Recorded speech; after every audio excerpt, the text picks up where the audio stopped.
In the tapestry of life, where every thread holds a story, America in black and white emerges as a haven for the voices echoing through the heart of our communities. In this podcast, we wade through the rivers of our collective experiences, celebrating the vibrant hues of change brought forth by the whispers of hope and the roars of action. It's more than just a conversation. It's a journey into the heart of our society, illuminated by the light of those daring to dream and do. Join us, and let your voice be the melody that guides us toward a dawn where every color finds its place in the masterpiece of our shared destiny. Together, let's paint a future brimming with the positives that dwell in our minds and the actions that shape our world.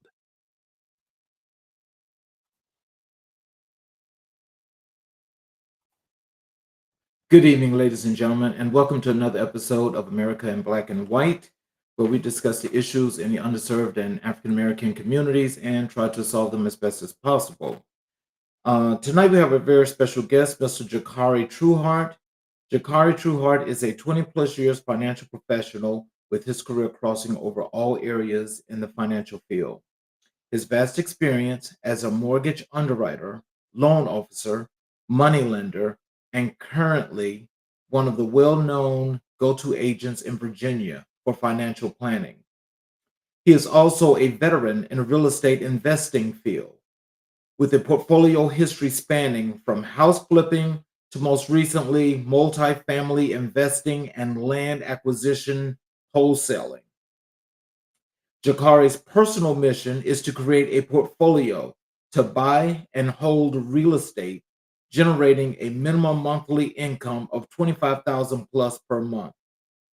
As a community leader, he also has a mission to help those learn to build generational wealth using real estate as their foundation.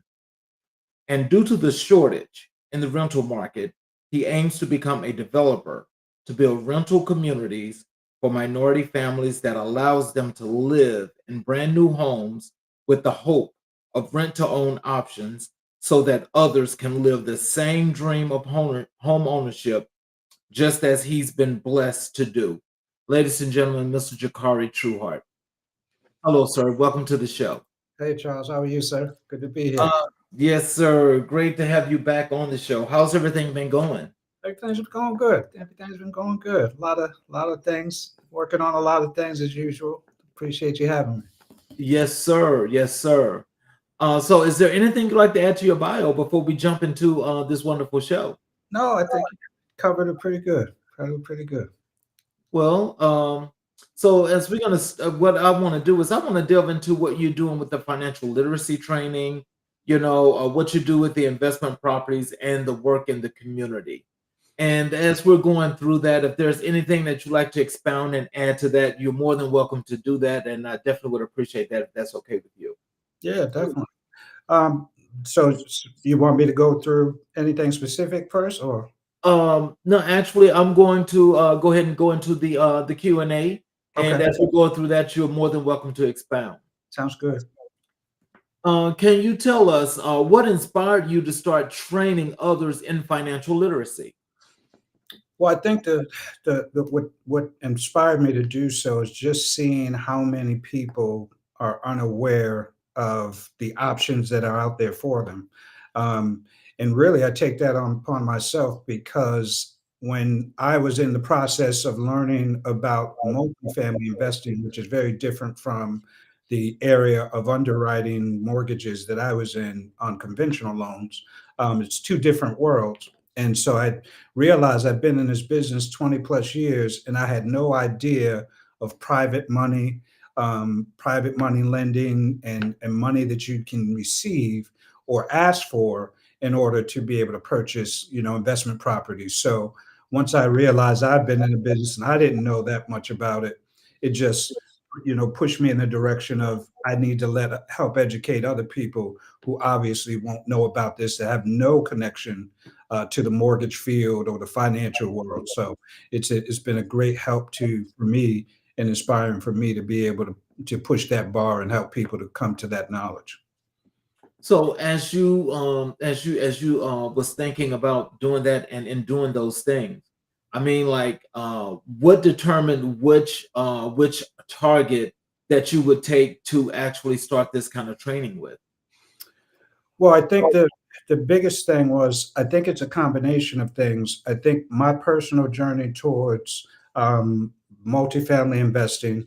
So me coming to understand that knowledge was one thing that helped me realize there's a gap in the literacy of people understanding how to do that. But then also because I'm also a financial advisor with Mutual of Omaha, and in the process, actually, since last time we talked.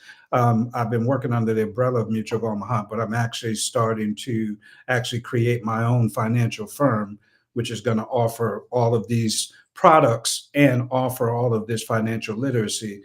So a little bit of combination of my journey with mortgaging and investing, along with the my new journey where I've been, financial advising many others in a lot of areas of money growth and money investment, things of that nature. So all of that kind of propelled me to push forward to start doing a little bit more training and mentoring when people are open and looking forward to that. Oh, wow. Can you describe the key components of your financial literacy programs? Yeah, so the key components basically what I do a lot of is trying to one area that I do a lot of training on because a lot of people want to know. We hear a lot on social media about generational wealth. So there's a urgency for people to understand, well, what does that mean? How do I build generational wealth? And so part of helping them to train that, you have to find the areas in which build generational wealth. So one area is real estate, which is to me the number one area that you can build your generational wealth. Another area is in the stock market, in trading, and things of that nature. I don't go too much into that, but I do stick more towards real estate. The other area is in the financial planning strategies with IULs, Index Universal Life Policies. Those things, if you start them early enough in life, they're the long game of building generational wealth, but they're actually one of the greatest ones because they're tax free. So that's one of the areas where which I train and help educate, and then also annuities. Plenty of people haven't heard of those; they don't know too much about it.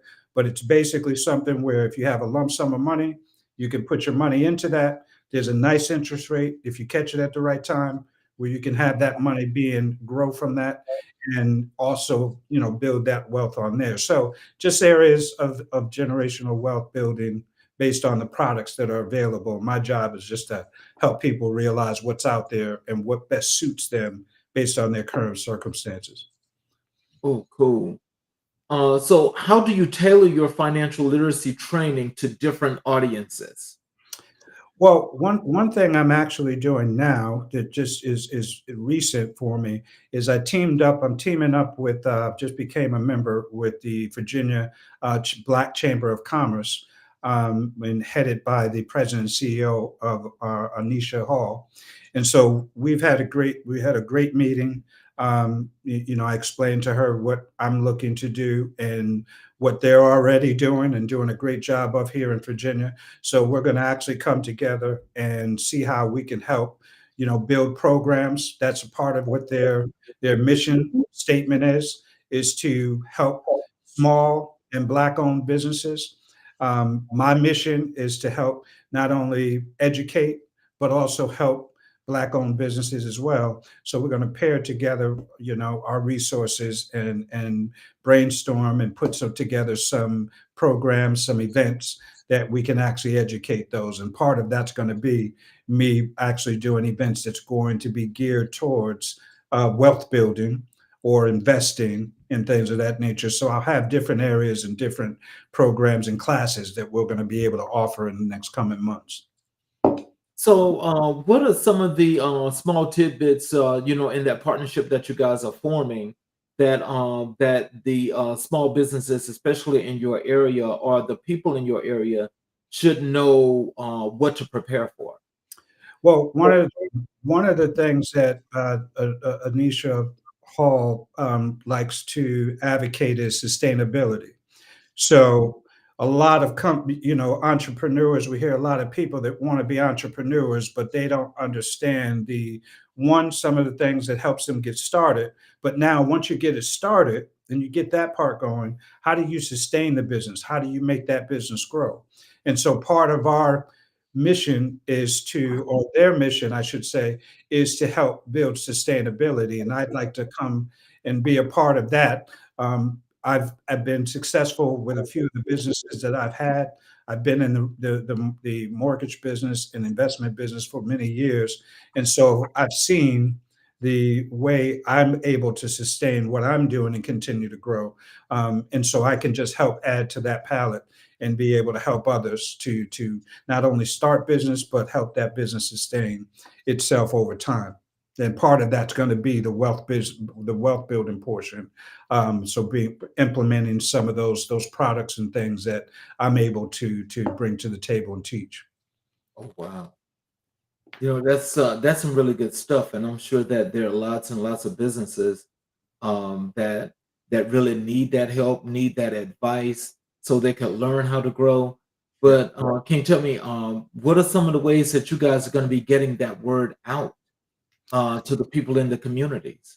Yeah, well, what we do is of course, the Virginia Black Chamber of Commerce can be found on Facebook, all social media platforms. When what I love about them is, and that's how I found them.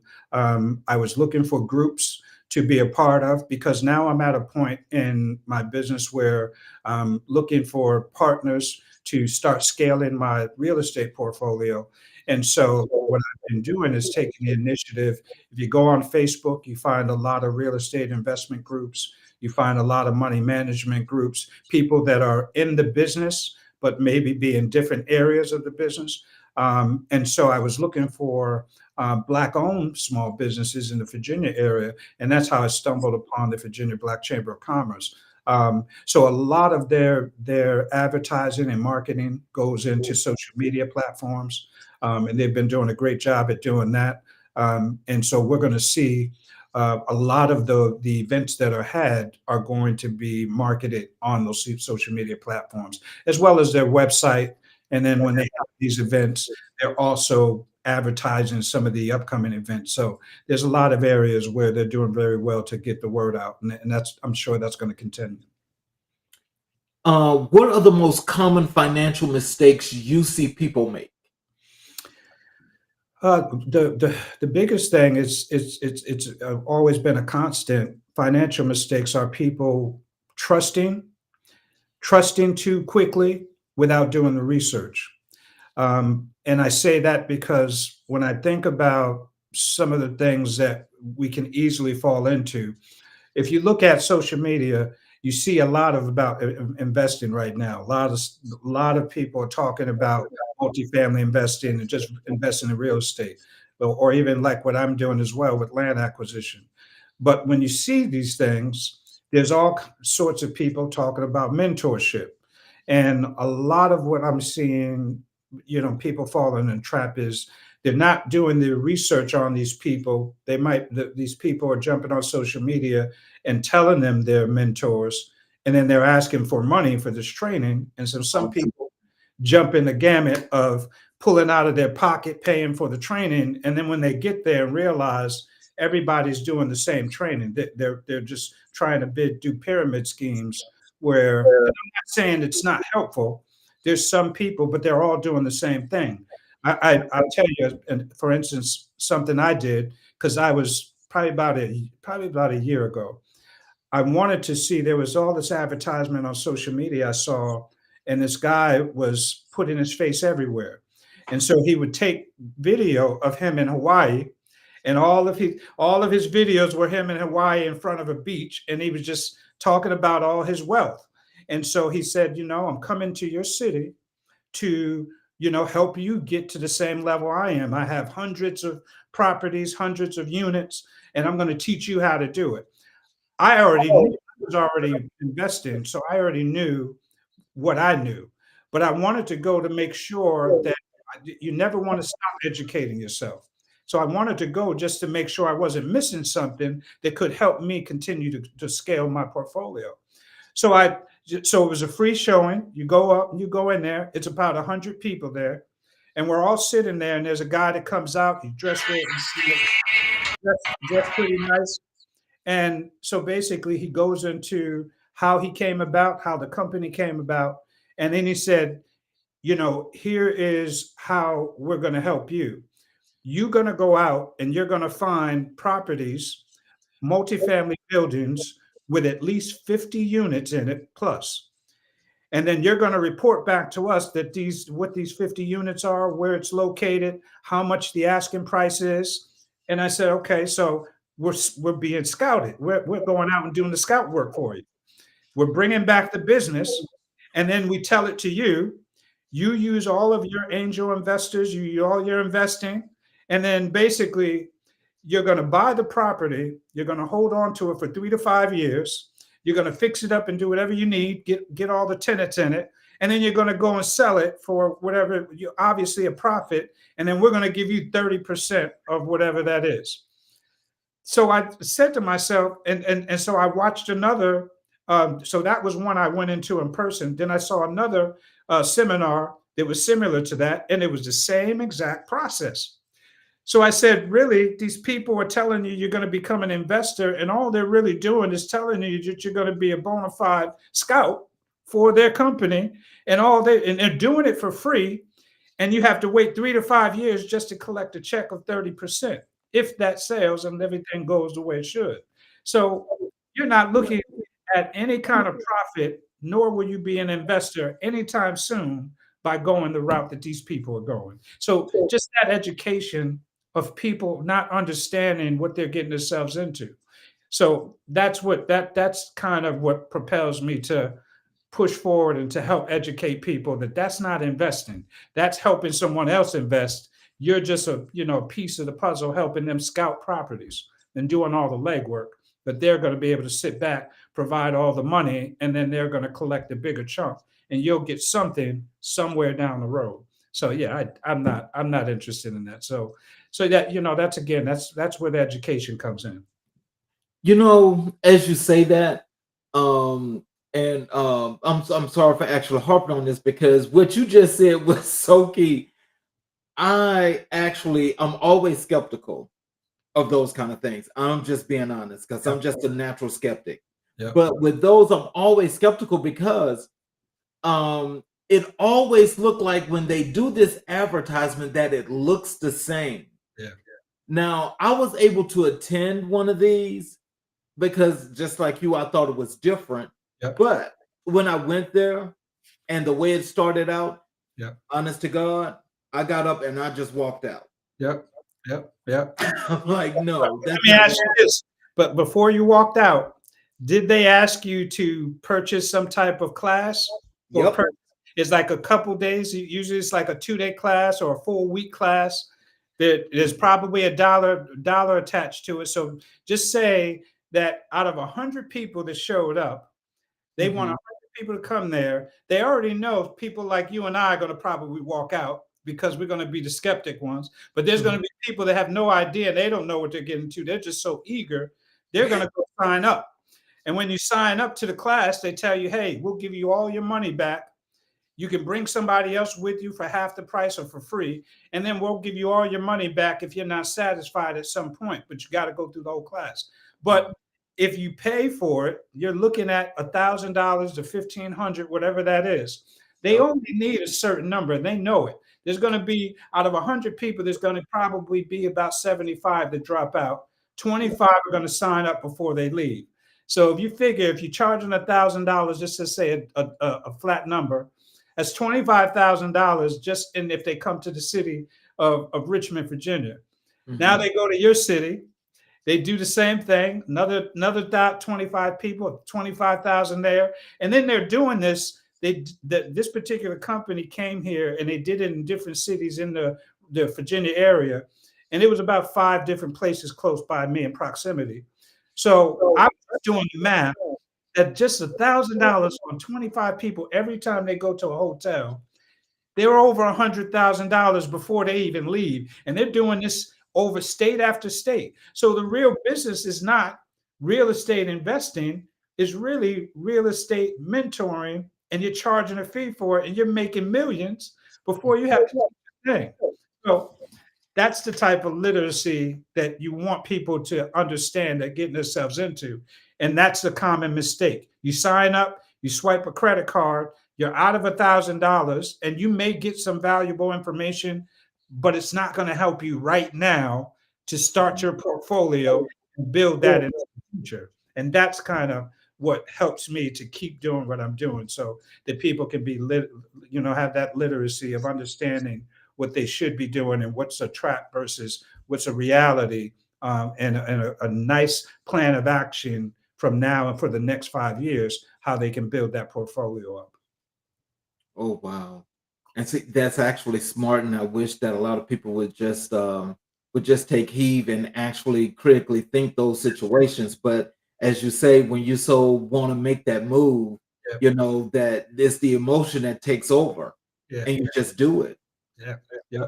And then you're out of money. You think you're moving towards something. You run around telling all your family and friends, I'm excited about this. And then a year later, they ask you what happened to it. And then they realize nothing. But now you're skeptical, even more skeptic, and you won't do anything with anyone else because you think this person soured your taste towards investing. And so you don't want to be bothered with it again. So it makes it bad for those who are really teaching you what you need to do. And so that's why you really have to do your homework and try to see what has been working for people and what gives me the best plan of action and the what best opportunity to either build generational wealth as far as building for my family or investing and trying to build a sustainable business and investing, things of that. So, how do you measure the success of your financial literacy training? Well, I think the measure of success for the training would come from one, seeing those who actually are attending and then coming back and giving feedback on what has been worked for them, what they're actually doing. So if I'm teaching a class and I'm explaining to them about what an IUL is, and they're calling these insurance companies and they have their own people who they'd like to work with, and they're signing up for these things and they're getting themselves started, you know there's not a lot that you have to invest to get started, and that's the great thing.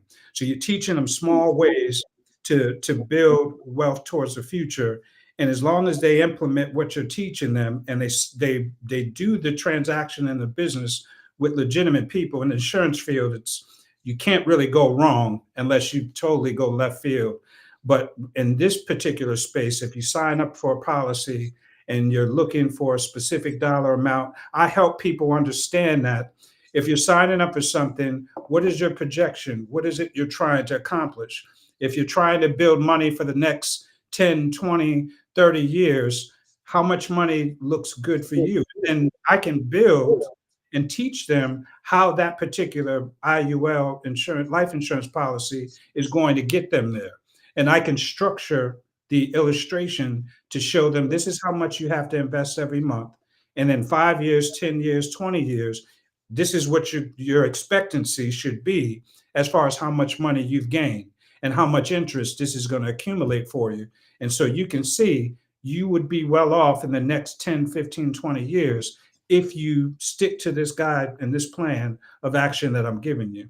So I think the measure of success is first seeing how many people come to the class or the event, how many people come back with feedback that, hey, I started, JT, with my policy and your advice, and this is where I'm at right now. I think that really is the telltale factor, because it's a long game in a sense when you're investing, into a long-term financial goal.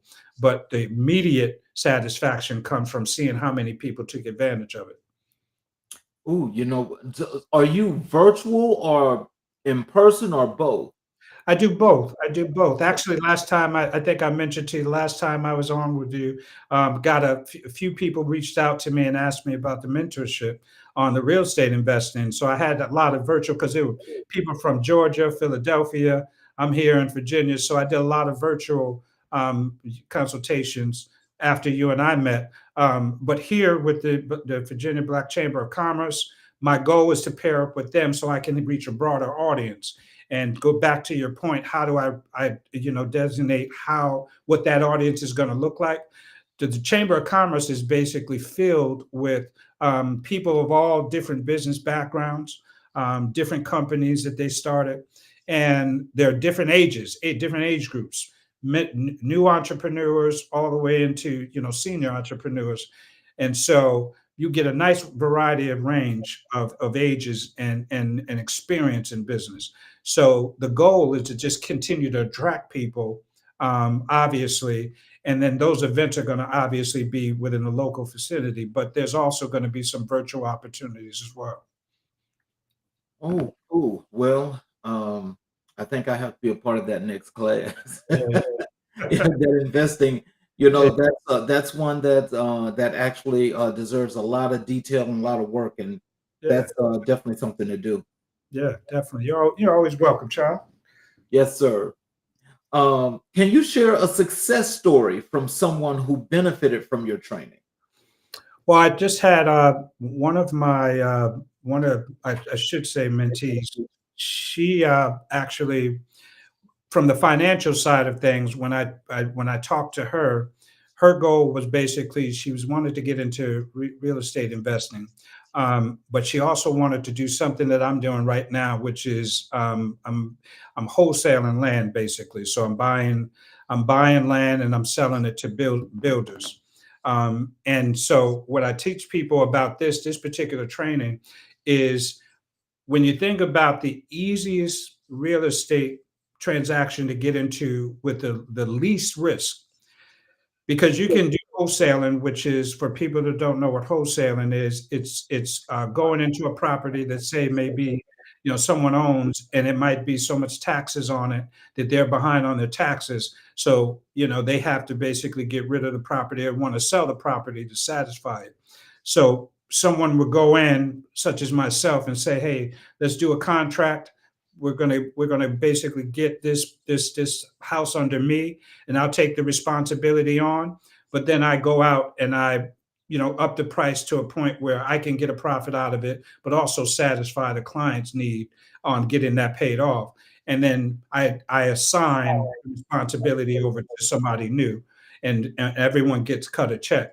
So that's actual wholesaling on real estate. The difference is on wholesaling on land is, you see, with real estate, an actual building or property, there's going to be some red tape in there. There's going to be a waiting period. There has to be the title company and all these people involved. And so there's a little bit of a wait and things that have to be cleared. In land is just sometimes it's flat with nothing on it. Sometimes it's already been zoned with the county and etc. There's no red tape.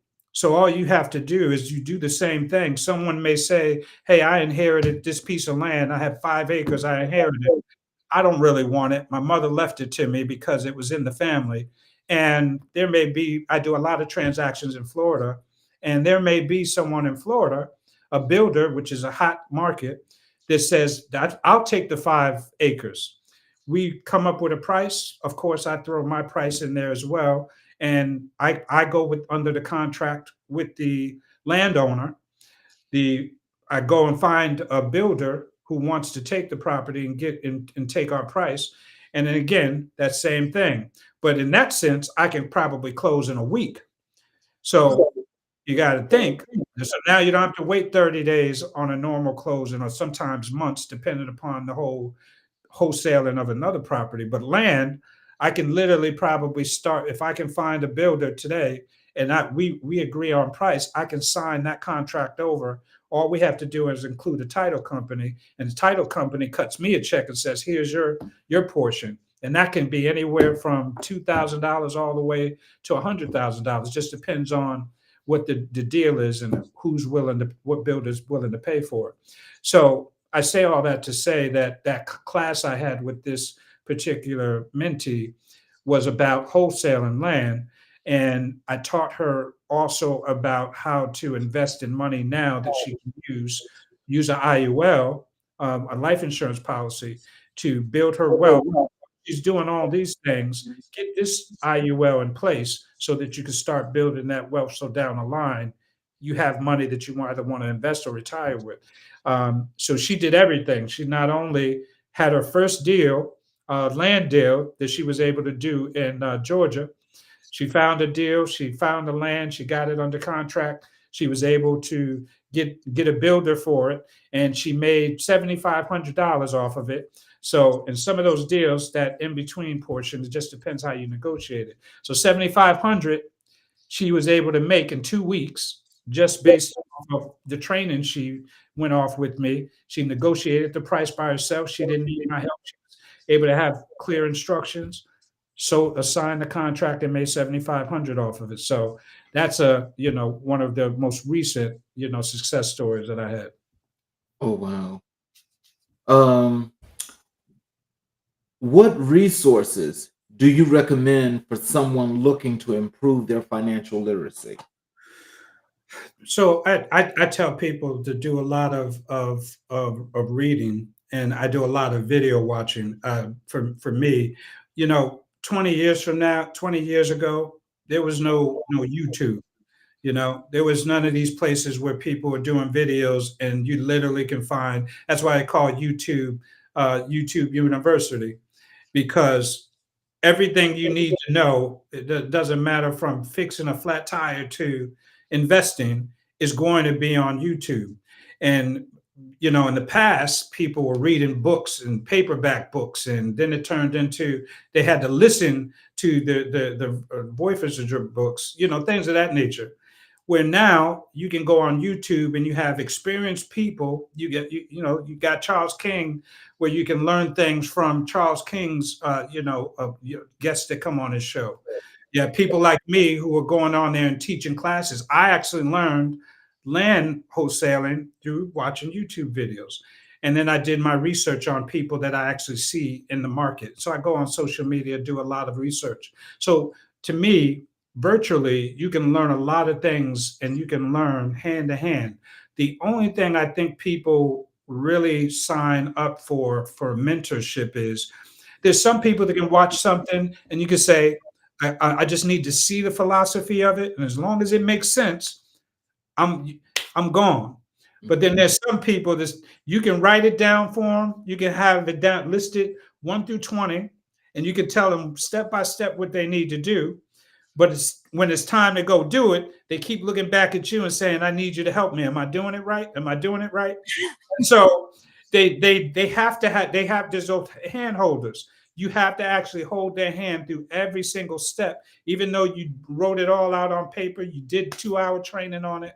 Some people just don't have that their fear of making a mistake. So they want somebody to hold their hand through the process.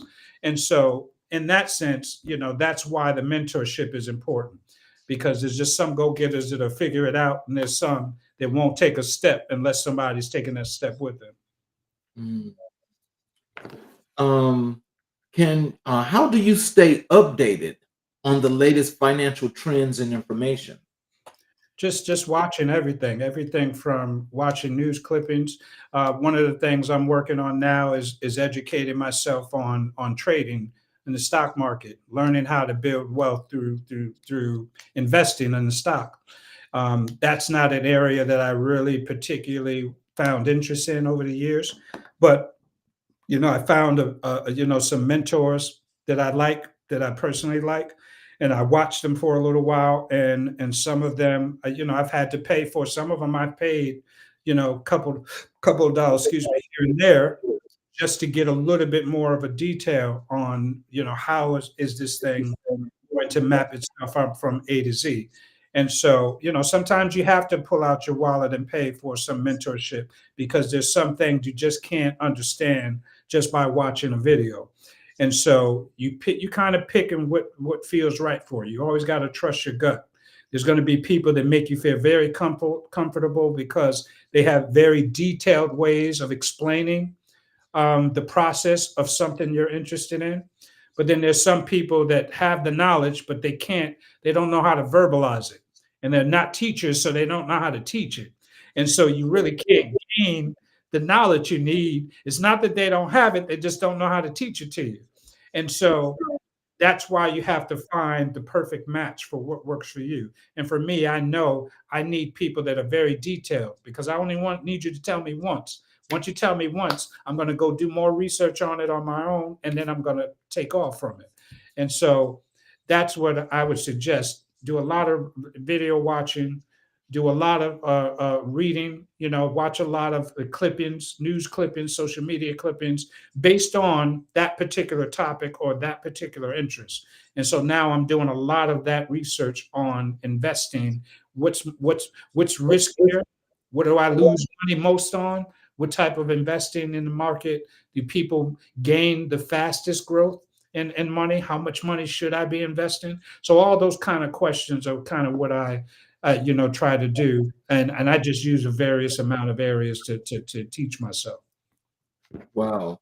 So that goes back to that university learning. Yeah, Learn the concepts. yeah, That's what they teach you in college and universities. yeah, That's what a lot of people need to make the adjustment for, but a lot of people just can't. exactly. Can you explain the difference to our audience as to what's the difference between financial literacy and financial planning? Yeah, so financial literacy is just, it's self-explanatory to the point where you just need to know. Like I have a family member that called me some time ago, and 30 something year old female. She's always been, under her mother's wings. Her mother always took care of her. And so she never really got out there and really did anything on her own. So she was interested in finding out, how does she build her credit score up? How does she even establish credit? She had no idea. She's 33 years old and has no idea at this point how to establish credit. So one of her things was she started a checking account, and she got a Visa check card. She was under the impression that because it has a Visa logo on it, that as long as she would swipe the card and use the card, long as the Visa logo's on there, that's how she's going to build credit. So, of course, you and I are looking at it and saying, you're not building credit off a check card. That's only the Visa logos on there, so you only have purchasing power in a store and to swipe the card. But it's coming out of your checking account, not credit. But see, that's financial literacy. So now you have to go in and explain, hey, this is how you build credit. You actually have to get a credit card, not a debit card that's attached to money in a checking account. And so you get a Visa, choose a company that you like that gives you the best interest rate. So now here's where the financial planning comes in, the strategies come in. Okay, so now your literacy is, you don't use a check card to build credit, you use an actual credit card. Now that makes you educated to understand how to start credit, or one way to start credit. And then now at this point, now here comes the way that you actually strategize. You get that credit card, you go find a company. First thing you do is get a company that gives you 1 year or 2 years of interest free. So everything that you purchase for the first year or two, there's companies that want to earn your business, so they'll do it for free. So it'll give you no interest charge for the first year or two on purchases. So you go with that company because that's going to be your best return to save and not build up debt. You go with a company such as that, they're going to start you off with probably about $300, somewhere between $300 to $1,000, $300 to $1,000. And then you start making purchases. But to strategize, you just be careful on make purchases, but make sure you have the money there to pay it right off. And you do that for a while. And as you build a reputation over a year or so of just making sure you're making on-time payments, now your credit is going to start being established as someone who is responsible, because that's what they're looking for, responsible spending, and someone that we can rely on that's going to pay our money back. When credit companies see that, that's when they start offering you more money. Before you know it, you'll get flooded of credit card offers and everyone wanting to give you credit. And so you'll start establishing from there. So that's the difference between literacy and actual planning. Mhm. So that's a great segue, because my next question to you is, what role does budgeting play in your financial literacy training? Well, budgeting, when you start looking at, you set a goal out depending upon what it is that you're trying to accomplish. But for instance, going back to the female that wanted to build, her wealth over time, she wanted to do it basically, wants to start off using the IUL because it's the easiest way for her to actually build and see a nice return each year. So, it just to give you a tidbit, an example, she wanted to invest, maybe she said, I usually, out of my paycheck, she works a full-time job, out of her paycheck, she likes to take $250 and put it into a savings account. But a savings account is only going to give you, I mean, it's not even 1%. So it's even less than that. So in a month, if you put in $250 in there, you may receive $1 out of that amount. I'm just throwing a number out there. So you're not going to see anything in there. So the only money you're accumulating is the 250 every time you get paid. But if you take that same 250 and you put it into an IUL, and now that IUL is going to gain interest anywhere between 7 to 10%, depending upon who you go with. If it performs correctly, it's going to be anywhere between that. And you can go from 7 to 10% interest. And now every month you're going to see an interest. And so you look down the line and you see how much interest you gained on that. Now, 5 years from now, you're at $13,000 that you've built up, or you'll be at 20 something. All of that accumulation just depends on how much you're willing to put into it. You put $500 in every month in 5 years, that can turn into $30,000, $40,000. So it just depends on what you're willing to put in. But that's where the planning comes in.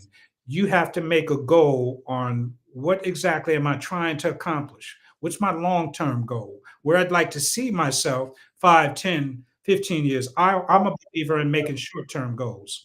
I know my end result. My end result is I want it, like when you introduced me earlier, you said, one of my goals is to make $25,000 a month.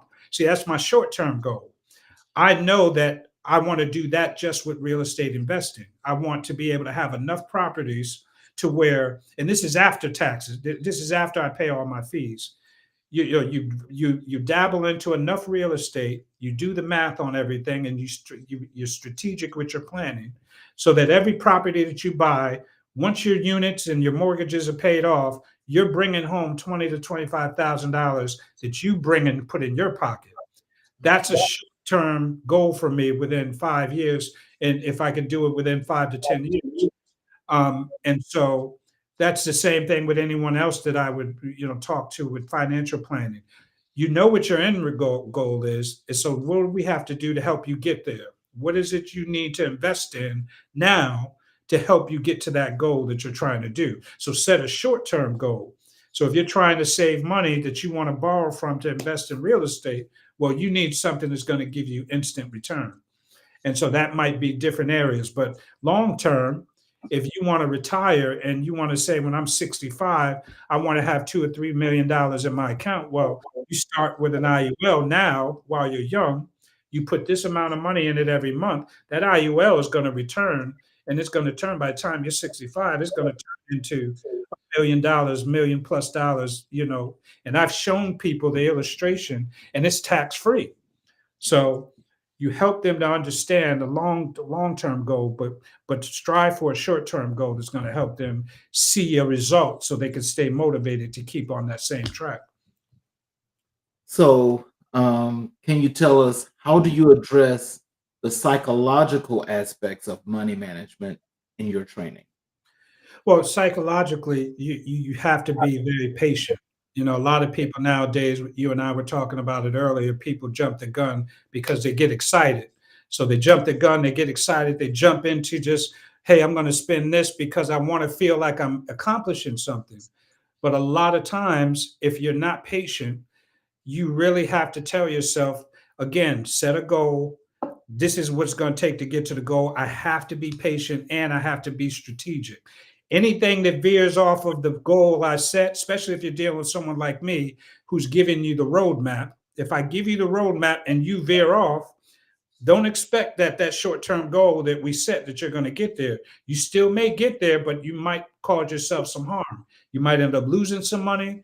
You might end up not getting there where you wanted to because you had to work your way back onto this track that we made.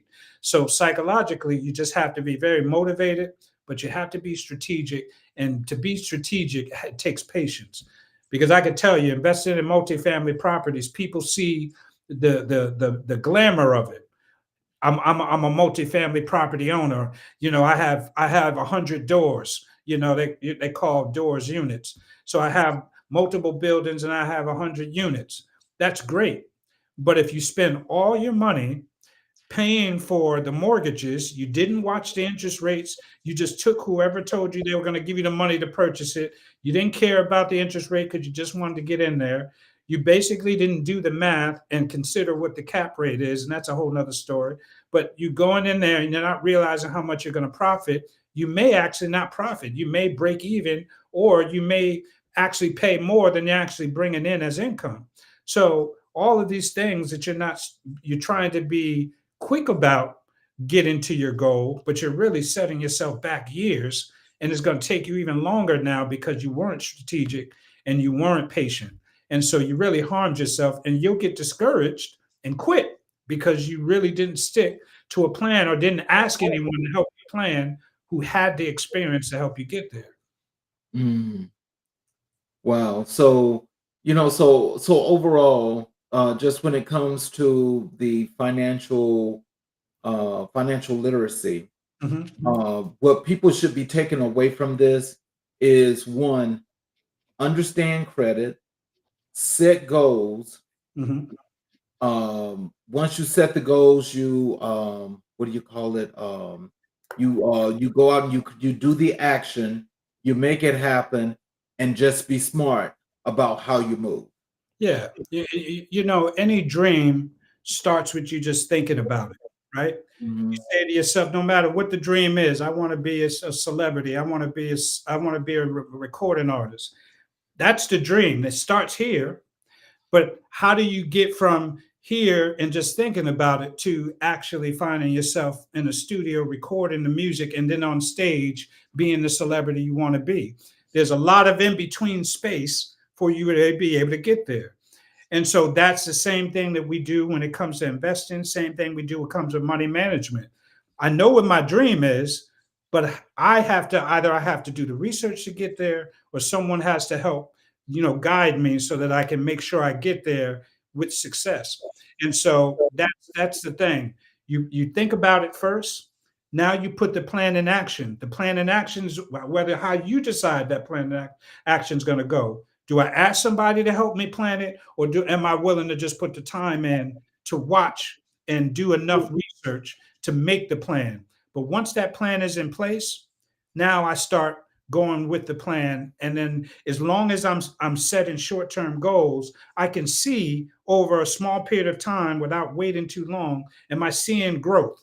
Am I seeing things happen? For me, investing in multifamily properties, I brought my first 3 buildings and I said, okay, I'm in the game of investing. But years ago, I used to just invest in fix and flips, invest in those. I never thought about multifamily properties. But when I saw the benefit of it, and I saw so many people talking about it, I said, I already know how to fix and flip.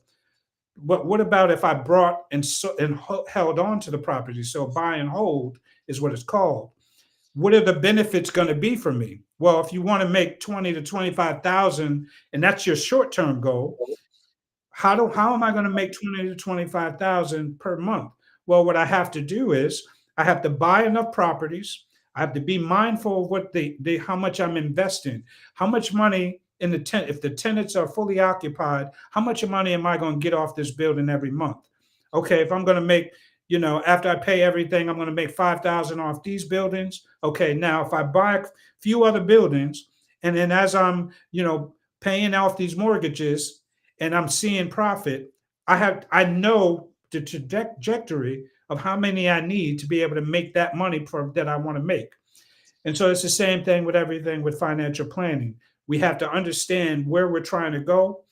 Now we start strategically planning how we're going to get there and what's going to get us there. And so that's the first thing I would tell anybody, no matter what their goal is. What is the end result? and then let's start off trying to figure out, how do we get to that end result. Let's transition over into investment properties. Okay. What led you to start investing in properties? Well, going way, way back to when I was in another state, my I had a friend of mine and I were interested in investing because that was a new thing on TV. People were buying properties, and all these reality shows about flipping properties were there. And I'm in I'm like 22 years old, and so I was really excited about it. And I was like, oh, I could do that, and that's what really got me into it. Got my real estate license just so I can have access to MLS, be able to see, all the properties that came on the market.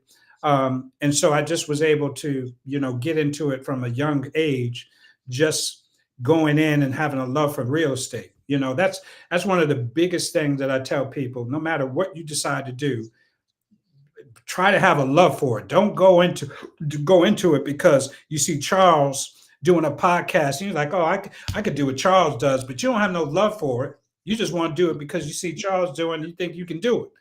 But if you have a love for it and then you see Charles and say, you know what, I love that. Now I'm watching Charles do it and I'm picking up pointers and blah blah. Maybe I ask Charles to give me some tidbits on how I can go from here to here, but there has to be a love behind it. You'll never stick to it. There's a stick to itiveness to doing anything. And if you don't love it or don't have a love for it and that love is not growing, you won't stick to it. So it takes you off of that pattern of what we talked about, is that sustainability and being strategic about things. So I love real estate. I love everything about it, whether it's from the purchasing portion of it, going into the property, being able to fix it up the way I see fit, putting my dream on it, my touch, my design, my ideas, being able to sell it, being able to make profit off of it. Everything about it I love. And so that started me into it.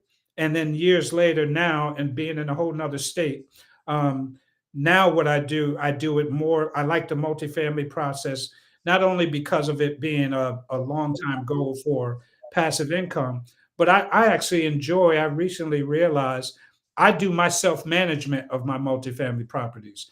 Because if you buy a multifamily property, what you'll see people talk about, when you're kind of doing your research, watching videos, they'll say, "Oh, buy the property." Most of the time, you're investing outside of the state you live in. What you'll see is people say, you buy the property, how many doors you got. You hire a management company. Probably there's always already one in place because of the previous owner, but they charge 5 to 10% of whatever you make a month. So say if you have a property, you have a quadruplex, which is 4 units, and that 4 unit property, say each unit makes say $1,500 per unit. So that's $6,000, and you got to pay the mortgage on it. Say the mortgage is, just for instance, net numbers sake, you pay the mortgage, and it's $5,000 total to pay that. Now you got $1,000 profit. If you have to pay the management company, which most of them are usually real estate firms, they want 5 to 10% of your profit. So if you're making $5,000, $6,000 a month, they want 5 or 10. You give them 10%. You're giving them $600 off the top, because now they're going to manage it. So you're only going to bring $400 home. So I say that to say, for me, I'm investing outside the state. And so I'm being strategic about where I invest. But at the same time, I'm managing it myself.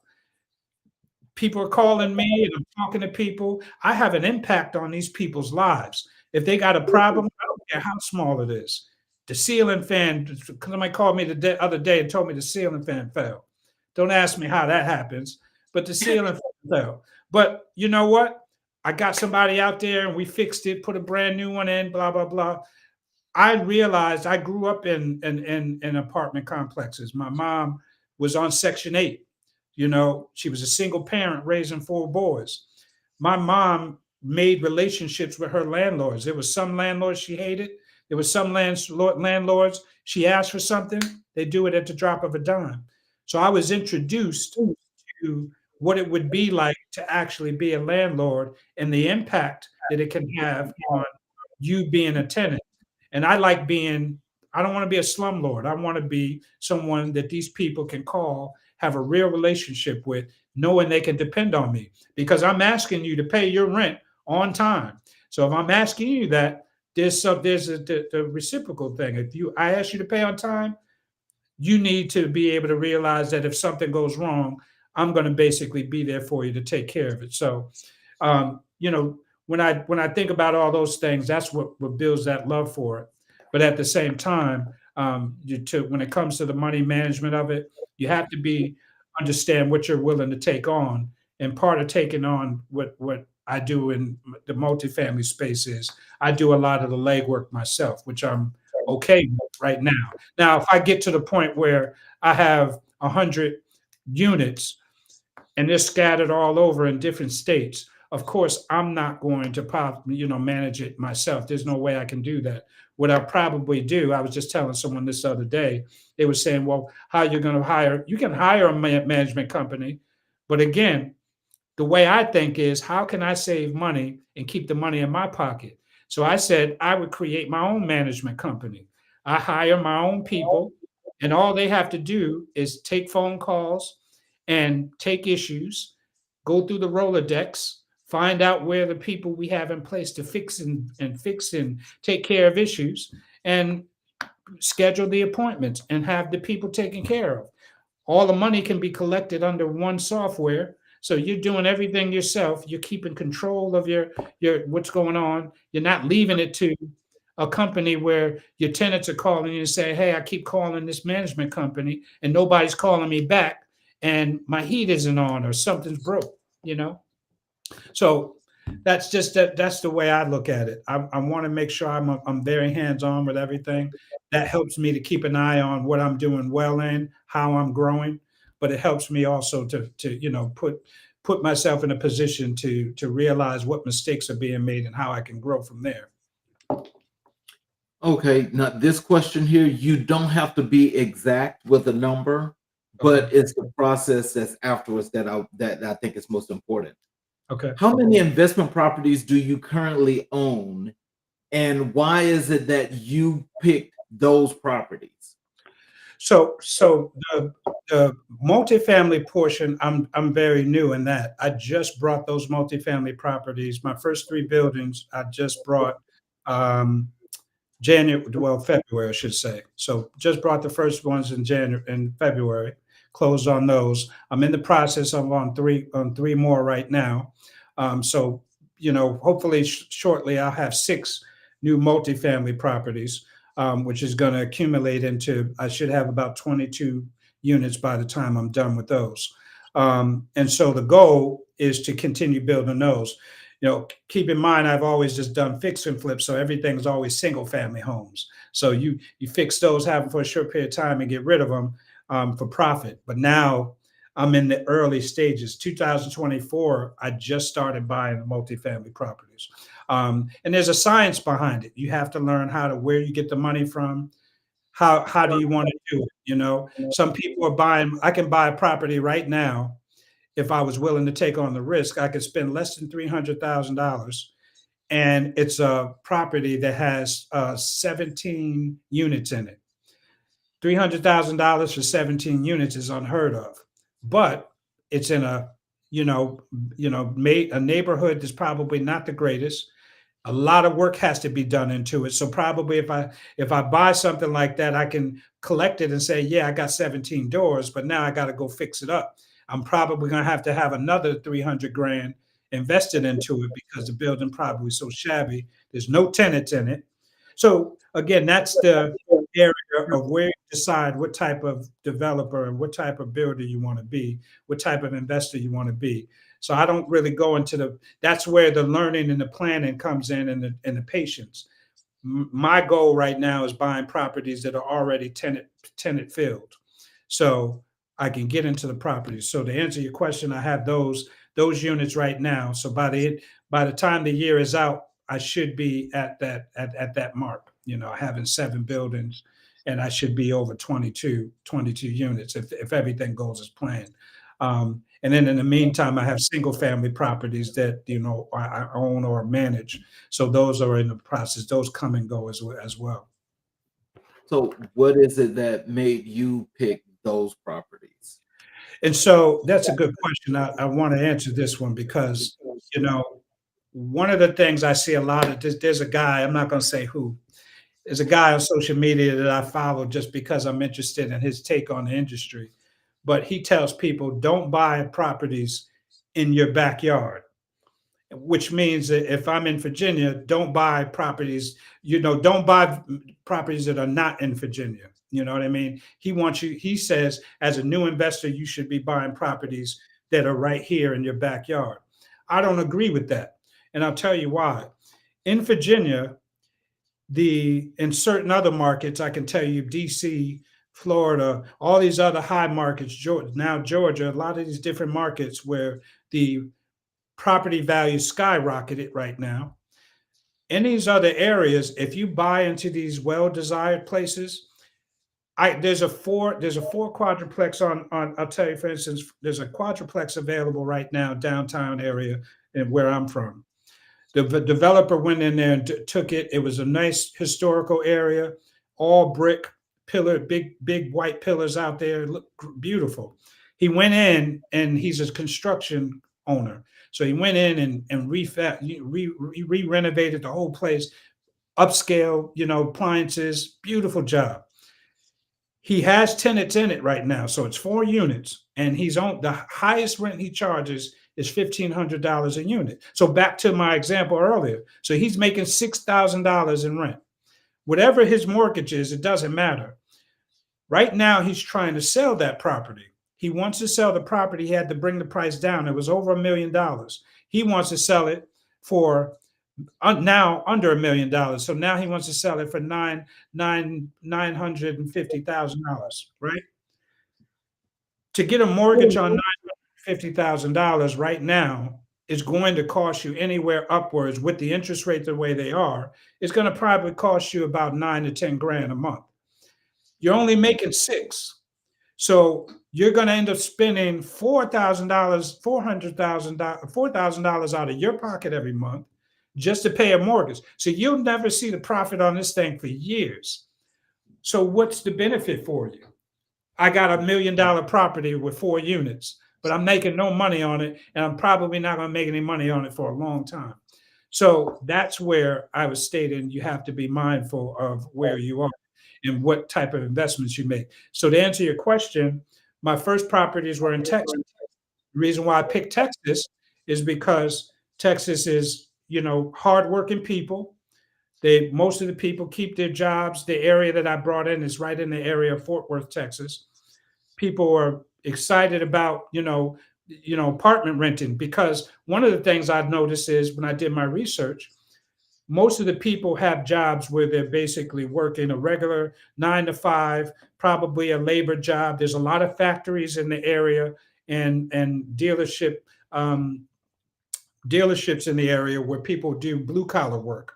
And so to get to the point where they can purchase their own home, it may take them years. So their market is strictly renting. So when they want to upscale and move, their family moves to another level, it's, well, what's the next nice apartment I can get into? Not, well, I'm going to buy my first home, because that's just the money there does not allow them to save 20% to put down on a property. So the long short of it is I pick areas that I know the area is not high in crime, but at the same time, the people just are looking for a nice place to live. But I'm looking for a place that's low and the expectation of how much they can offer on these properties. So I can go in now, the properties that I'm in, one of the properties I brought, the guy was selling it for $200,000. That same property here in Virginia would have probably cost me $500,000. And with no way I would be able to buy that property here and buy all 3 at the same time. I was able to buy 3 at the same time. So that's really the short of it. It was a property. It was in good condition when I did the inspections. The landlord just wanted to get rid of it. He had it for years. The area was nice. I went to visit so I can make sure it was something I really liked. Um, but I didn't go visit it until after I closed on it. I did all the research I needed to beforehand. And I used a realtor, of course, in that area. So I relied heavily on that realtor as well. And so I invested where I knew I can get the most property for my money. And it's working out. I'm getting a profit right out the gate. I don't have to wait years before I can bring money on that property. So the longer I keep it, the more money I'm going to make. I've already increased the rents on it. So where I came in at, I'm already $600, an increase on the rents. So that makes the property value go up. So if I sell those properties now, I'm instantly going to make not only the money I put into it, but I'm going to make a profit on it because now those properties are, higher in value because of the amount of rent they can collect. So that kind of drives the reason and how I make those decisions. I want to ask you this question, just ask your opinion, and it's general, but it's broad. Mhm. I know since the last time you was on the show, Yeah. I've kind of like been doing some little scouting and so forth. And I want to ask you, how do you feel about places like Alabama, Mississippi, Tennessee, parts of Oklahoma, and parts of Louisiana as being not only just an investor, but making a real move and impact? So every one of those states you just mentioned, I have a list of states that I'm interested in purchasing. Every state, every state that you mentioned is on my list. The only state that's not on there is Mississippi. And I'll tell you why. Because one of the research pieces of research that you want to do is do research on the economic situation in that area. What is the job market like? What's the sustainability of people who get jobs in those areas? And how long do they keep them? Or what's the layoff rate? That's one of the market researches I do. So Texas is very good at their sustainability as far as their economic situation and keeping their jobs. Mississippi was one of the ones where they have a lot of people that are good thing is on Section 8. So you have a nice sustainability of making sure you get on time rents. But at the same time, also, you have a lot of layoffs and a lot of unemployment, percentage there. And that's where I crossed them off my list. But Alabama actually did very well in that area. So I actually started looking at some properties there. Tennessee does really well, but Tennessee is expensive. So That's if you're Tennessee, in the national area. yes, so Tennessee is what I think Tennessee, if I was going to do something in Tennessee where I didn't want to invest a lot of money into when it comes to keeping a property, I'd probably go into that market more with an Airbnb, more of a short term or mid-term rental situation, because of the fact that it's a nice tourist state and you get a lot of business with people in and out, or you get a lot of medical professionals that will go there and need short to mid-term rentals for a period of time where you can make a nice healthy amount per month. But as far as investing there right now, unless you stumbled upon the right property, it's going to probably cost you a pretty penny to get into it, where you may not be able to see your return right away. So for me, my short-term goal is get into the states where I know I'm going to be able to make a profit right now. I don't want to wait the long game. If I was in my 20s, it'd be a different story. But for now, I need to be making my profit right off the jump. And those states, Oklahoma's good, Louisiana's good, but it scares me because again, they're kind of like in that Mississippi range. You That's don't know true. what that market's going to be like. And so while you can buy and it's affordable, it's Ohio is another one. Ohio is dirt cheap. You can go to Ohio and man, I would purchase 10 properties in Ohio for what I probably paid for what I have in Texas. And I can buy all one family or multifamily properties, and I could probably buy two of them for $100,000 right now. So Ohio is a great option, but I wouldn't mess with that unless I knew two things. I had people that can do the contracting work to get it up to par if it wasn't, because most of them need some type of rehab on them. But also, I have to make sure my Section 8 situation is in place, because that's where you want to make sure in those type of areas, you want to make sure you're bringing your money in because it's guaranteed. It's a little bit sticky if you try to go in there and you try to pull your own tenants in the place and they're not already there and established. But you can buy the properties for dirt cheap. So think about that too if you're thinking about that. Ohio's a great place to really start your portfolio and build quickly if you know what you're doing and you have everything in place. And I'll just add this tidbit on there too. A lot of people ask me, why did you start in another state if you live in Virginia? Why?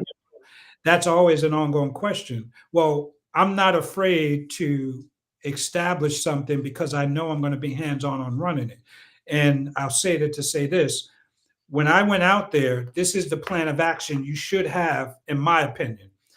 When I went out there, you go out there and say you have multiple units, even if it's just 4 units. Who's going to do the management of it? Who's going to do the upkeep? If something breaks, if something needs to be replaced, if something needs to be, pest control, any of that stuff, how does that stuff get handled?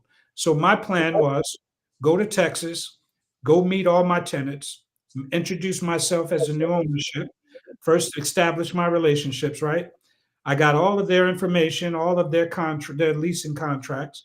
Now, when I go there, I met with multiple contractors. I met with contractors who would do the actual work to the properties inside and out. I met with pest control companies. I usually met with two contractors a piece in each of those categories because I wanted to compare pricing. So who's going to be able to put me on rotation? Because Texas has a lot of infestations like roaches and bugs and strange kind of infestations. So who's going to give me the cheapest price to come out there regularly every 3 to 6 months to treat each property? If I need contracting work done and I need plumbing, who's going to give me the best rate if I give them all of my business? So I met with 2 contractors a piece, took all of that information home, and then made a decision. Now those people go in my Rolodex as my people I call when something goes wrong. For instance, I had two properties where for some reason these 2 clients are having clogged tubs. So I have a plumber in place. All I do, pick up the phone and call them, and they know me by name. They have my information on their account. Hey, go to this unit. They're having a clogged tub. Go to this unit. They have a drainage issue.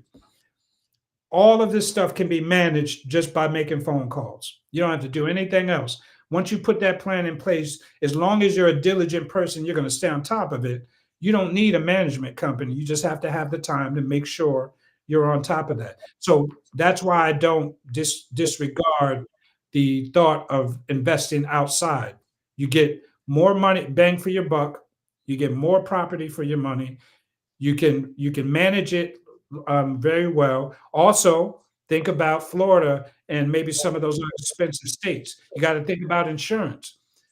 Are these places going to cost me an arm and a leg to insure my properties? If something goes wrong, Florida has these hurricanes. You're going to pay out the wazoo for and coverage. So when you think of places like Alabama, Oklahoma, Louisiana, they're dirt cheap in insurance, not going to cost you much. So all of these states that people may run from, they're probably great states to invest in when you're starting off because they're the ones that are going to keep your costs down. Well, I was telling you when I was talking about, you're right about Mississippi and Louisiana, but the thing I was thinking about with both of those is northern Mississippi, that is above the Delta, which is Jackson, going towards Tennessee, and with Louisiana, the top of the boot, from Monroe to Baton Rouge, because they're like totally different than the southern part of each of those states for some strange reason. Yeah.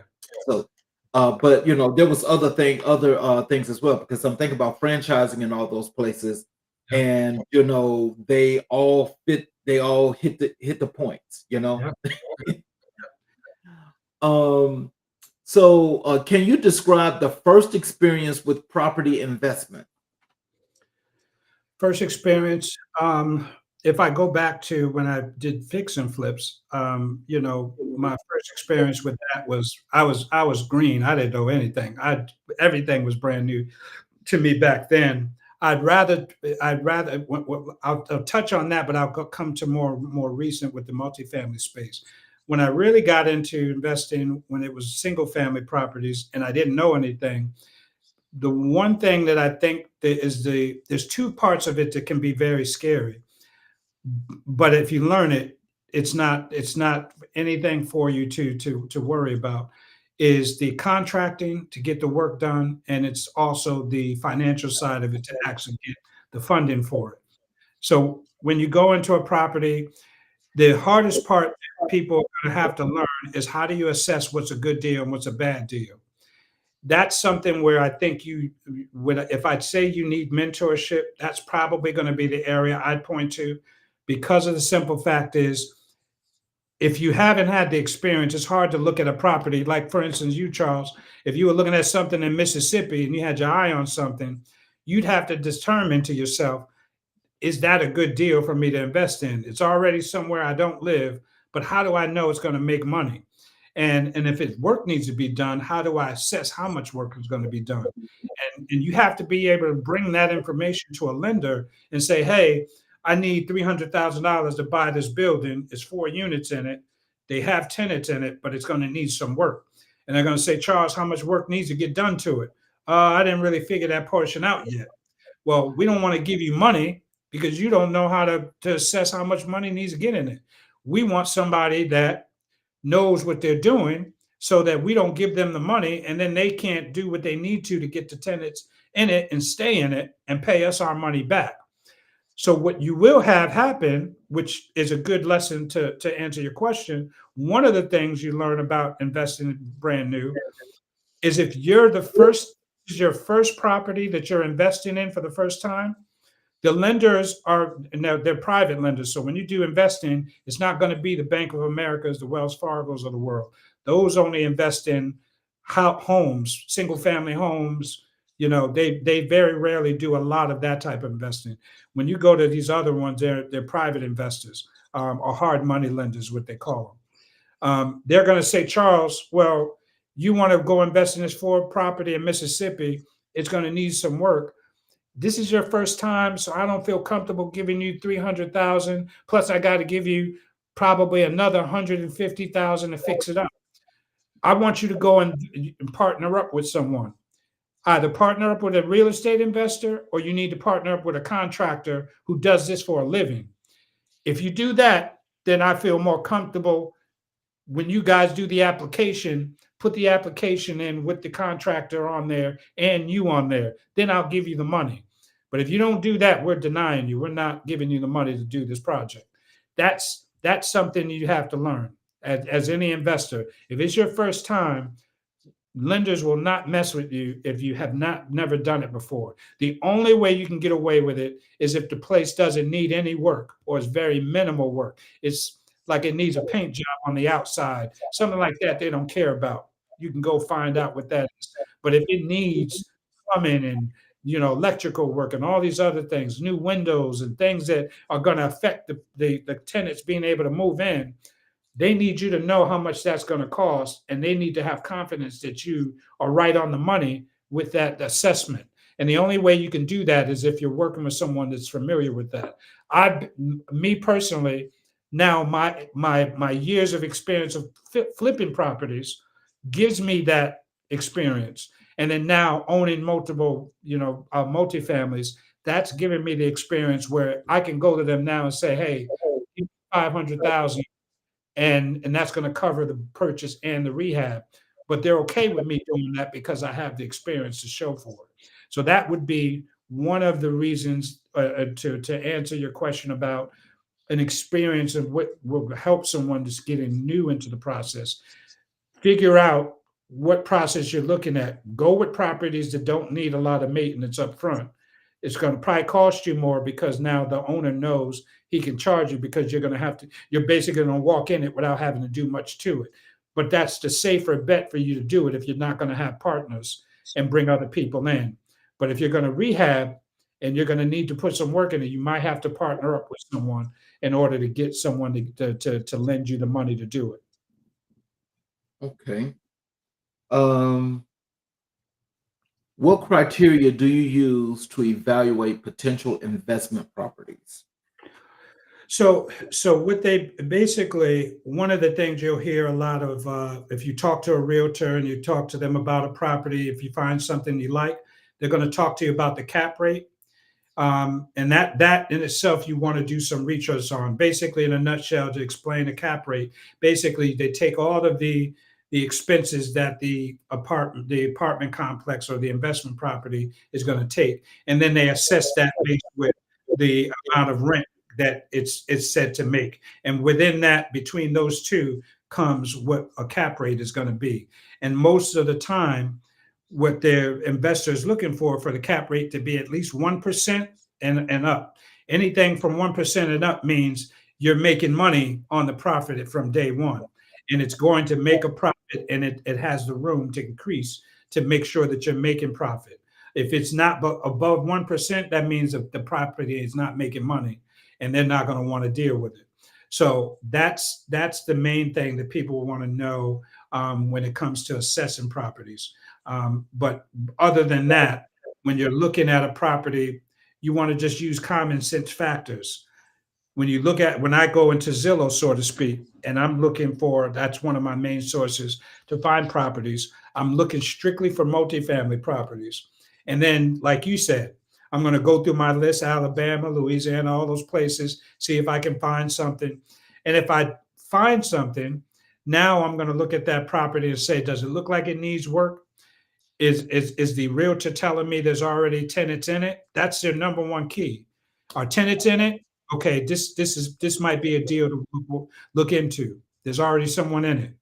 Okay, now do I need to do any repairs to it? Is it just cosmetic? Cosmetic is just paint and little things of that nature. But more extensive work is on the inside to get people to actually. If you go Section 8 people gets a bad rep because Section 8 is not going to let you skate by without fixing things up. So you're going to have to come out of pocket to get it up to par. So when you go into some of these low income areas, like say Ohio, it better be up to par. Section 8 is going to say no. And you basically won't make no money until you can get these things fixed and get tenants in it. They won't put their tenants in it. So that's how I assess my properties first. Do they have tenants in it first? Is the work that needs to be done cosmetic, or is it actually extensive work? And then from there, can I make a profit off it? Where's the rent? Right, where's the rent right now? How much rent does it make? And then if it's making rent right now, does it have room? Is it at market rate?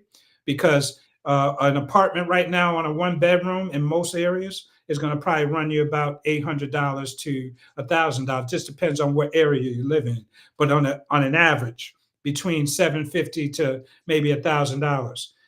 2 bedrooms, 3 bedrooms, you're looking anywhere from 1,200 to maybe 1,600 for 2 bedrooms, and then can kind of go up from there. In my area in Texas is kind of middle range, so the most that Section 8 will pay is at market rent, which is good because now Section 8 used to only pay 80% of market. Now they've upped it where they'll pay 100% of market. So if a 3 bedroom garners 1,600, Section 8 will pay you 1,600, where before they might have paid you 14. So that's how you want to look at everything. Where my landlord, he literally had 3 bedroom apartments and he was charging $800 for it. He's out of his mind. He's losing money. Now I have that same 3 bedroom apartment for 800. I have them making 1,100, and then there's room because now market is still going up. So eventually, I'm going to move that rent up to 1,200 and to where it needs to be. So that's profitability for me. Continue. That's kind of how you want to do your first quick assessments of the property. Mhm. Oh, look, I want to be make sure that that I'm not gonna run out all your time here. We're halfway through this second segment. Are you good on time? Or can Yeah, I finish this segment? I mean, yeah, yeah. okay. Um, How do you manage the risk associated with your property investment? Manage the risk as far as, well, there's different areas of risk with the property. And so when I think of risk immediately going into a property when I'm purchasing, is you talking about more purchasing or once you're already the owner of Well, it? well, actually, it'd be a combination of both Okay. because that is to get into that property. Sometimes it can be you got in and you think you did some due diligence, but you missed something. So now there's going to be a risk of you having a serious loss. Yeah. You know, I can tell you one example of risk. And it, again, it comes into the team you have around you. So I had a really good, I didn't know him well, but he's now a part of my team in Texas. But I got a good, really good young realtor in Texas, he gave me a great recommendation for an inspector. So I found out in one of my properties that the owner of one of them, um, in order for him to create, they were only a two-bedroom, one-bedroom unit building, but the owner wanted to create three bedrooms. So they added on an addition. When they added that addition on, they added the addition. So it added an extra bedroom to the units. So now the three units, of course, allows the three-bedroom unit now allows the owner to garner more asking power for rent. But there was a foundation issue. And fortunately, my inspector was able to catch it and say, hey, there's some cracks in the foundation right around the new addition that was made some years ago. That would have cost me 20 grand to fix it when I did my inspection.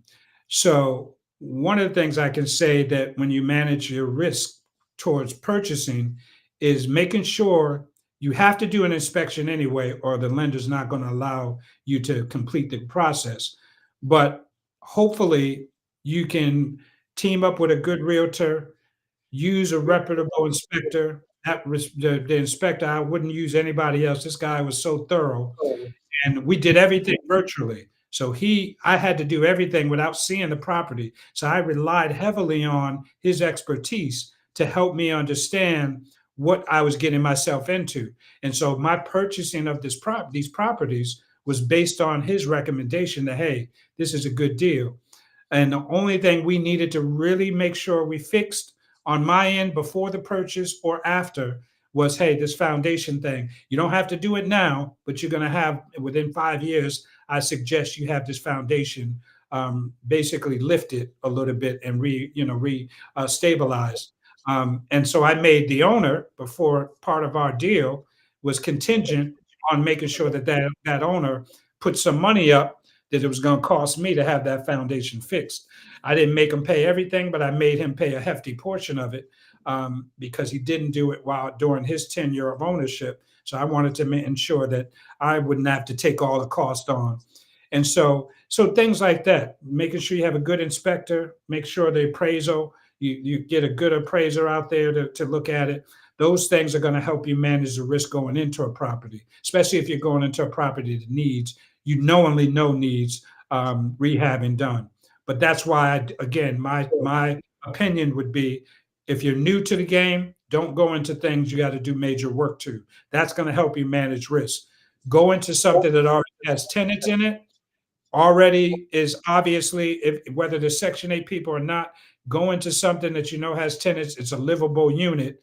Now that helps you to say, obviously, I may not have to do a lot of things to get into this property, and I won't have to come out of my pocket. And I'm just a new investor getting into something before I can even see profit for myself.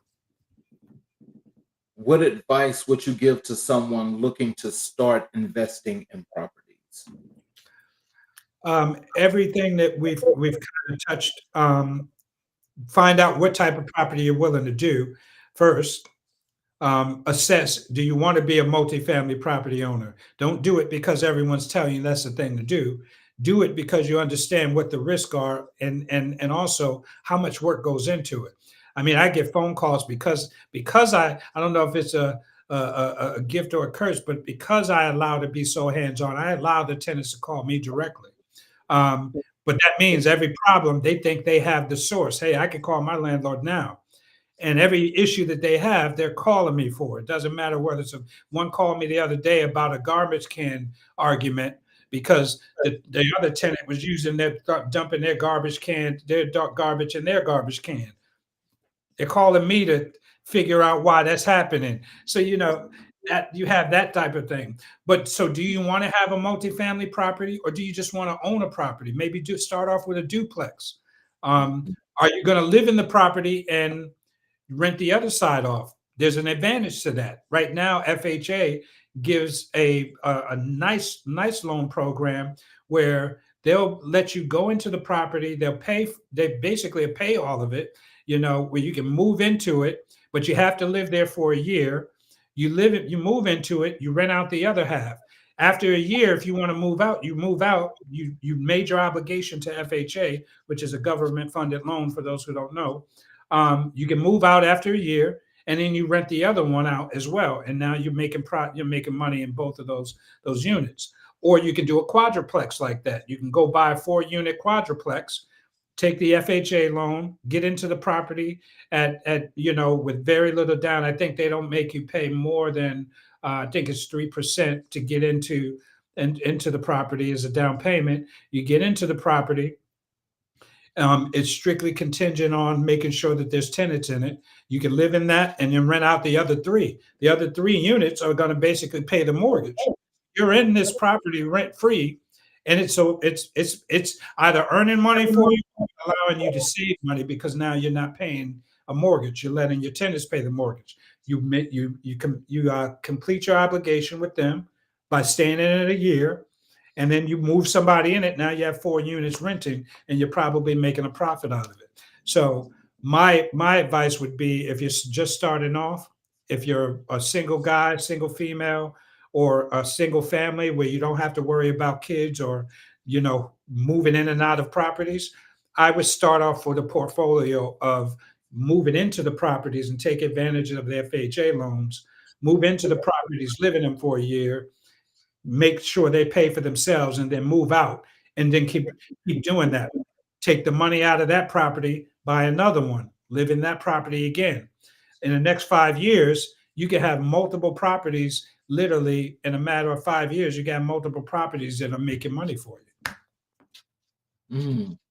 That is actually interesting. I think a lot of us should actually be looking at these programs and seeing exactly how they work, how they operate, and probably get it moving and started. Well, let me tell you one quick thing before we go away from that. When we talk about programs, one of the things that I learned in a lot of my research and dealing with some of these private lenders. Now, when I go into my property, I have to come up with 20%. Sometimes because you're new, they may ask for 30% because they know they're taking more risk. So they want a little bit more of your blood into the deal. So they want you to come up out of pocket. They don't want you to just skate away. So they're not really willing to give you all of the money to get in. So 100% financing is usually not going to happen at all. But I found there's a few companies now, because the real estate investment is getting so big. There are companies now that offer 100% financing on fix and flips, especially if someone's interested in fix and flips. So that's something that if they want to reach out to me, I can give them some of those names. You can now go into a property, which is unheard of, without any skin in the game and coming out of your pocket 20%. You can actually go into these properties, find a property that needs to be rehabbed. They're going to look at the after repair value. So if they're going to look at it and say the house is $100,000 to purchase, but they do an assessment on what the after repair value is going to be, and say, okay, based on the comps in the area, this is a 2-family property, two duplex, say for instance, and the normal duplexes go for say 300,000, and you're buying it for 100. They're going to pay for the property and pay the 100,000 for it. If it may cost, most of the time they're going to give you the 100% up to a certain amount of the after repair value, so maybe 70-75%.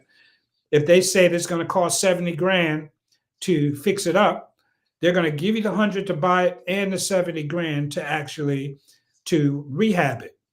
That's unheard of. So really, you're not coming out of your pocket for anything. And then now they're going to let you do the loan for while you're repairing it. Before you do it, is paying interest only. When you do interest only, anybody that's familiar with mortgages, you pay a principal amount and you pay an interest. The principal amount is usually not the higher amount. Most of the time, most of the payment is just the smaller amount goes to principal. Is more of it going to interest. But if you could just pay interest only, it's a very pocket friendly payment, and you can pay that interest only up until you get the property done, and then you sell that property. Now you can pay them their money, and then you walk away with the profit of it, and you really barely had to come out of your pocket with anything. That's a great thing to take advantage of if you're a new investor. But again, though, they're going to look at your experience, so that you may have to partner up with somebody. But that's something else to look into as well, as 100% financing. How do you balance your property investments with your professional responsibilities? Well, fortunately, with my financial my financial planning, I currently am working, with Mutual of Omaha, which basically, is pretty much self-employed. So it allows me the space in order for me to be able to manage, because I get to work from home. Sometimes I go into the office, so I have a lot of free time to be able to handle multiple tasks. Um, I'm actually going into the process of actually starting my own financial firm, which I'll be able to offer all of these financial life insurance, disability, the IULs that I talked about. I think someone asked what the IUL meant. It's Index Universal Life Insurance. That's what the IUL stands for. And basically, all that means is that you're indexing the amount of your profit that you're going to make based on an index. Is going to show you what your earnings are going to be over a period of time. So it's an investment into a life insurance. Is going to be tax-free for you. But those are products that I'll be able to offer under my firm. So that's actually going to allow me even more free time, because this is going to be my own venture financial firm that I'll be able to build from the ground up, but also, continue with my real estate investing. Can you share a particularly challenging experience you've had with an investment property? I think one of my first investments, I remember I brought this investment. It was a 3-family home, and where I'm from, the apartments are stacked on top of each other. It was in a heavy crime, not I shouldn't say heavy crime area, but it was a low income area. But the people in the area, I guess homeless people or so, back then when I first buying properties, they use a lot of PVC now for plumbing. Back then they were using a lot of copper. People were going into the house and busting in the walls before we could get all the work done and secure the place. They were stealing the copper out of the walls. So every time I get it replaced, someone was stealing the stuff out of there.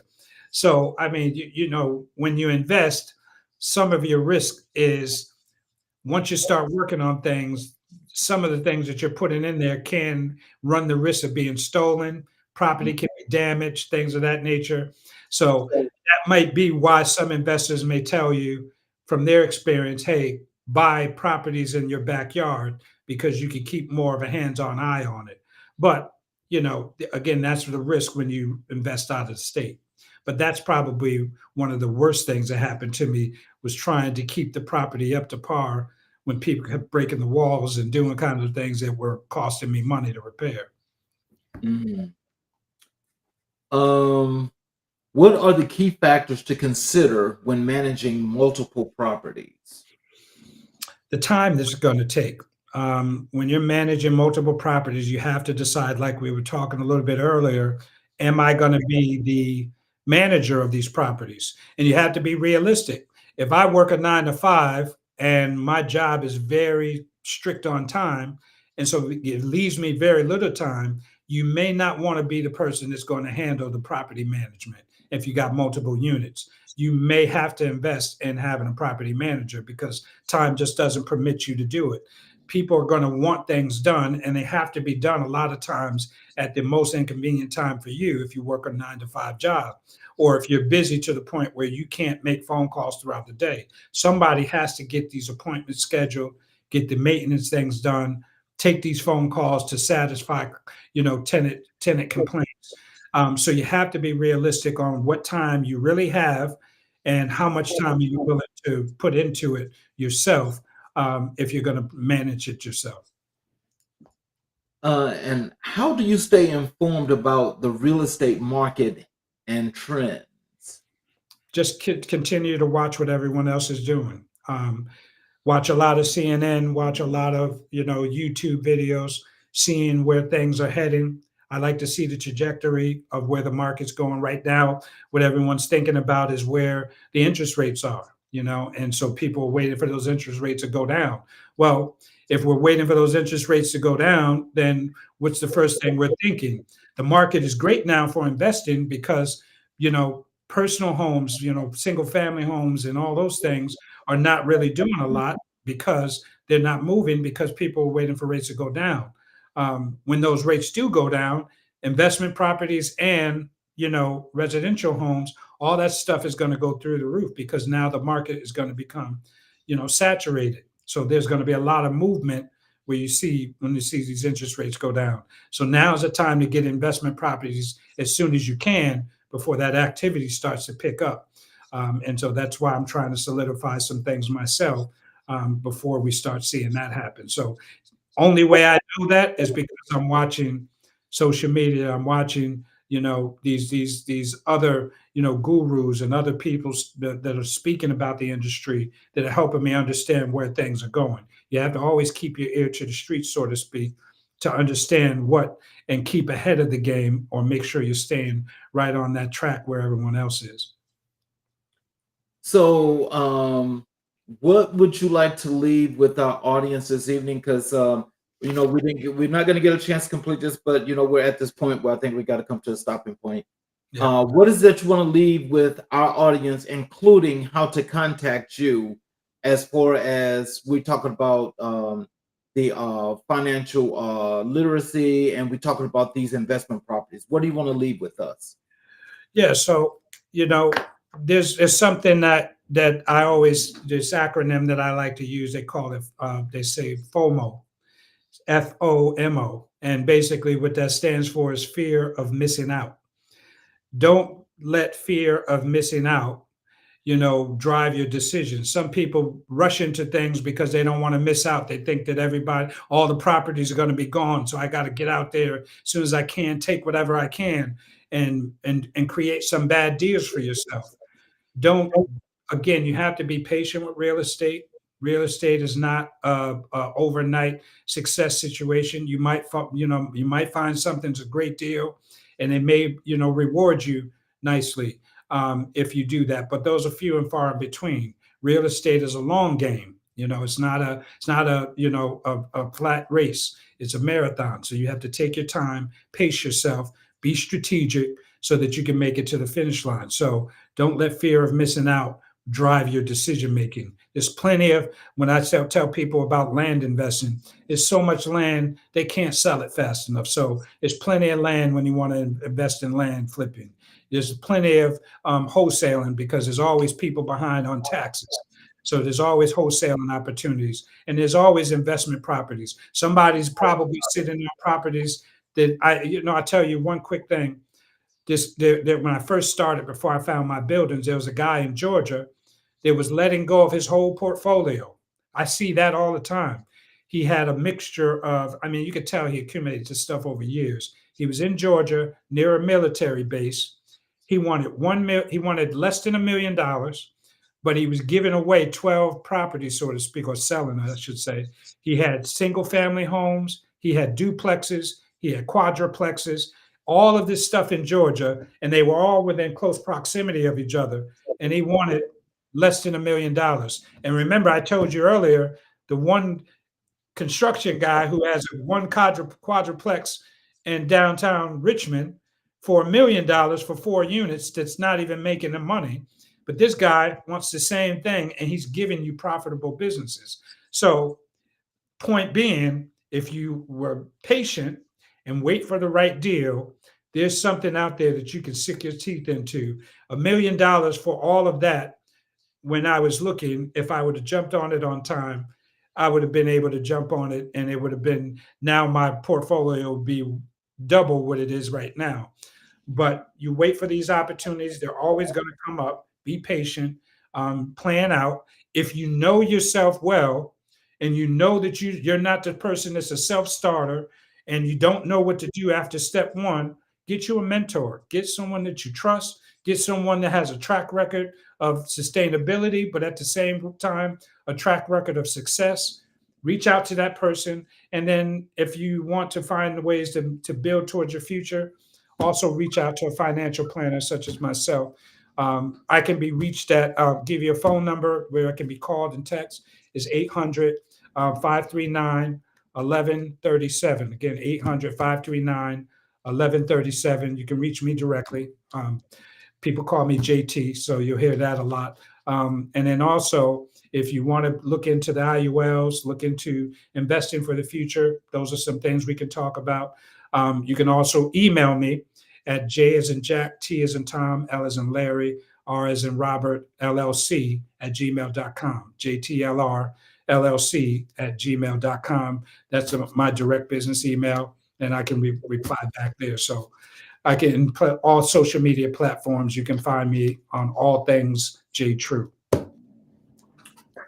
All righty. For those of you that are out here watching, please make sure you get in touch with Jokari, because if you're looking to do real estate investments and you want to learn how to make some of these insurance instruments work for you, he's definitely giving you the tidbits